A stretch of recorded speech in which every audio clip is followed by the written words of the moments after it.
Hi everyone, my name's Joe Reale. We're here at Arancini House, my family and I's business here in Uptown Mount Lebanon. I'm sure some of you have been here, some of you haven't, but we are the underground restaurant. Today we're going to go ahead and make for you a quick risotto that anybody can make at home. Really simple. We actually sell the 1 pound special burrata arborio rice that we get imported from Italy. And basically we're going to do 1 pound of risotto today. So it's really simple. First off, we're going to start with 5 cups of water. So we're going to go ahead and pour that in the pan. Now, really interesting to note, a lot of different ways to make risotto. This is from our family's town in Trapani in Sicily, and we put the water in first. I know a lot of people use wine, they'll use chicken stock. We only use water only because we flavor it with a different couple ways, and we use vegetarian rice balls as well. So we don't want to have to make 2 different kinds of risotto, but just important to note, if at home, you can totally use chicken stock. You can use any type of vegetable broth or anything like that if you'd like to. We just use plain old water, and then we flavor it. We have a little bit of tomato paste, and that's for the color. So a lot of people put saffron in it. We believe it changes the flavor. Plus saffron's really expensive. You didn't have that in Peasant Sicily. So you wanted to use a little bit of tomato paste. That'll give it the color. About a tablespoon. Could be a little more, a little less, whatever you like. We're going to put this on a medium heat. We're going to add our 1 tablespoon of salt as well. Again, you could use sea salt, you can use Himalayan pink salt, whatever you want to use. Doesn't really matter, whatever you have in the kitchen. So we're going to let this come to a simmer. A lot of times when you make traditional risotto, now mind you, our risotto is for rice balls because that's what we do here. Arancini means little orange in Italian, so that's why we're the Arancini House, because we make arancini with our risotto. But it can be made a lot of different ways. Our way is to cook the liquid out rather than add liquid a little bit at a time, which is very traditional in the land of risotto. A lot of people will add 1 ladle at a time of their wine, of their chicken stock, but we prefer to bring everything up to a boil, and then we throw our risotto in at that point. Alright, we're back. We have our mixture of our water. Again, you could use chicken stock, you can use a little bit of wine, you can put onions in there, you can do whatever you like. This is just our recipe for a quick risotto. We have our water, we have our little bit of tomato paste, and we have our salt to a boil. We're going to go ahead and we're going to throw all of our arborio rice in the pan. Now this is the important part. This is where you want to get your muscles out. You cannot stop stirring this pot. So you do not want your rice to stick to the bottom. You can go ahead and mess around with the heat. Lower is better, but if you want to jack it up, you certainly can. You just want to make sure that you're watching it, or else you won't come out with any rice at the end. You're just going to have 1 sticky pot. That's where the rice balls came out of also. You know, the rice balls date back to the 10th century, so they kind of came back to where you know, they didn't really have a whole lot of food, but they had, you know, they had leftover rice. They had bread that was old and stale, so they would make breadcrumbs out of it. They always had a little bit of meat laying around. The peas were very traditional as well, and that's where you got the original rice balls. They just kind of threw all that together and fried it up into a ball that the guys could take to them to their work with lunch or anything like that. And it was kind of like the original meal all rolled into one. On a side note, it's really nice steam facial as well. We normally cook 5 pounds at a time, so you can imagine the amount of steam that comes off of that baby. Let's say all of us have pretty decent skin. I don't know if it's from the rice, but it certainly helps. You can see it's starting to actually start to solidify now. You can hear it start to talk to you too. Kind of makes a little bit of a sound, a swooshing sound. And one of the gentlemen that we have that works here with us, we trained him on making the rice. And we'll say, well, what's your marker? How do you know when it's done? And he goes, I don't know. It just goes, because I know the sound it makes. I'm like, yeah, it works. That's how you know the starch has come out enough, and it's just enough liquid and just enough solid. Almost getting to the point now. It's kind of at the very end. You don't want to put your butter in at the very end. You want to do it when almost all the liquid's gone. And then the cheese is the last thing we put in. Alright, we're almost there. So now that all the liquid's almost gone, I'm going to throw my butter in. And now, again, kind of a faux pas in cooking too. We already threw salt in there. I'm using salted butter. I like the salt from the butter. We lessen on the table salt and the regular salt because we use salted butter. We use the Parmigiano Reggiano cheese at the end, which also has a lot of salt in it, sodium. So, not salt like, blow your doors off, but the point is you want to just watch your salt where it's coming from. If you would use unsalted butter, you might want to put another teaspoon of regular salt in it.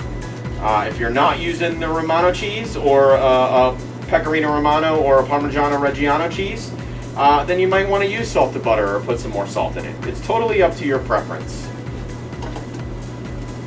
Our butter's all melted. We're going to throw our cheese in.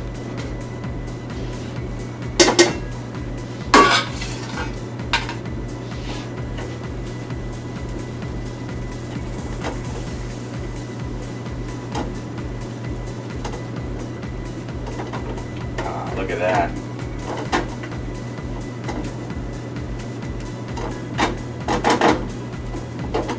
Important to remember too, kind of like a steak. You don't want to overcook this. So right now, it's probably a little tiny bit al dente, which is good. And once I pour it out and it starts to cool, it is going to cook more.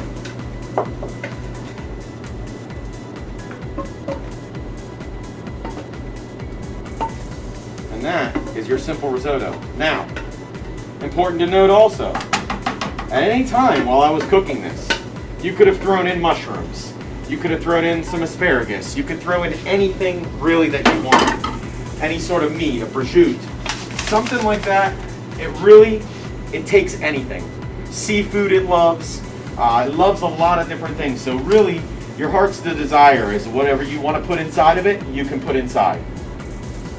So something big that we're really excited about coming up is a change in our hours. And we've had a lot of our customers, especially long-time ones, say to us, man, you have such weird hours, and we always want pizza on a Monday night, and you're never available. And there's reasons behind that. There's kind of stipulations that we had, being inside of the office building. There's things you have to do to kind of appease all the people that work in the office. But clearly, with all the landscape changing and everything that's happened in the last couple of years, especially the last year, a lot more people are staying home. They're doing takeout. And so that's kind of our biggest announcement, is that starting on February 15th, we will now be 11 a.m. to 7 p.m. Monday through Saturday. As opposed to just getting dinner or a pizza from us and Arancini on Thursday and Friday night, now you can get them 6 days a week. And, that's really, we're super, super excited about that. We've been waiting to do this for a long, long time. And we're just really happy that we've built up enough following that we're confident in extending the hours. And we're really excited for people to get some dinner food along with the breakfast and lunch. And don't worry, the breakfast sandwiches are never going away. Yeah, so when I was younger, I always wanted to own a restaurant. And as I started growing up, my first job was in an Italian restaurant, and I was a busboy. Kind of worked my way up. I was actually 14 at the time, so I don't even think I was allowed to work at that point. But I think then the rules were different. But so I got my first job in that. Really, really loved the business, and was in the business the whole entire time. And kind of got burned out a little bit by the time I got to my 20s. I had gone to college, and I had a little stint in culinary school, and then decided not to go through with that.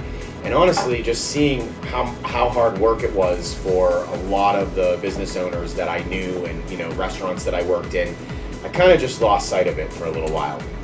And started working in retail and kind of got off on a different track and started doing luxury retail, and then I worked for an e-commerce company. So it was kind of all about customer service still, in that vein.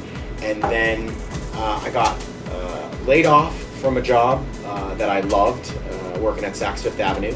And when that closed, I started working for an online retailer, and I was operations manager for an e-commerce department, customer service, 90 employees.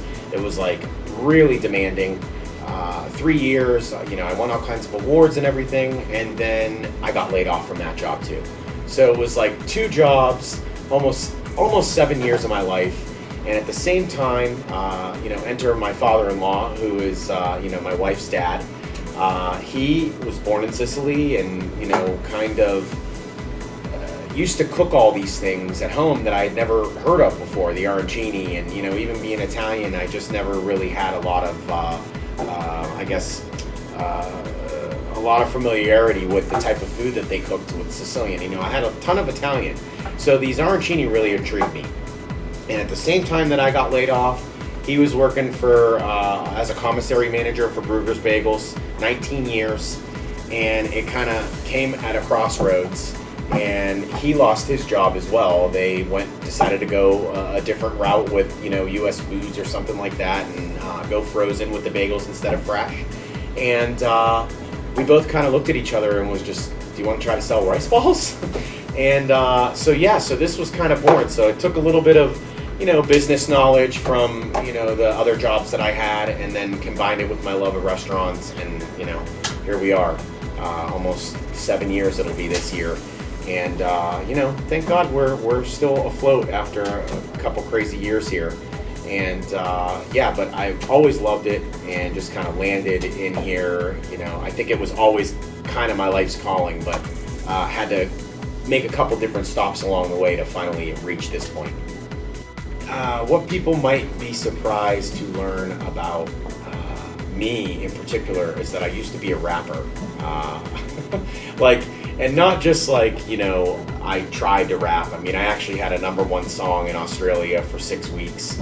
I went pretty far with it. I was in LA, and I was in a group and I was doing shows all the time, and then my daughter was born and kind of came back to Pittsburgh and came back down to reality. And you need to do what pays the bills originally, but I was like a rapper in another life, and really proud of that part of my life, making music. And it was always good rap, no swear or anything like that. I was always like kind of rooted in the 80s and the birth of hip hop. And then something surprising about this place as well is that we were never supposed to be a restaurant. We were just going to start out catering. And we ended up coming here and seeing, this space in Mount Lebanon. We live really close by, and we saw the orange chairs. And with arancini meaning little orange, it kind of was always been our color, and we just thought it was meant to be. And we said, well, if all this stuff's here, we might as well just start selling the rice balls too, in addition to catering. And so if we had found a kitchen somewhere, you probably never even know who we are or have a restaurant at all. The thing I love the most about my job, it's very fulfilling. There's a lot of jobs that you just work for the money, or you work because it's easy for you, and this is by far a very difficult job. There's a lot of things that you could do that you can make a lot more money and do a lot less work. However, it always comes back to a question of fulfillment for me, and for me, I love seeing the smile on people's face when they try our food and they love it, or they've never tried an arancini before and they say, my nonna used to make these and then she passed away and nobody makes them anymore. And that really is for me, seeing the smile on people's face when they try our food. It really is a deep sense of fulfillment that I've never been able to get at any other career that I've been in. So I think why people should buy from a locally owned business is, I live here. This is my community. There's something to be said for the customers that come in here. I see them walking their dogs, and they're in my neighborhood, and it's one of those things where, especially in Mount Lebanon, I really believe there's a deep-rooted sense of community, and everyone that lives here wants to support their local businesses. And I would say for the most part, everybody that I've met that owns a business lives here.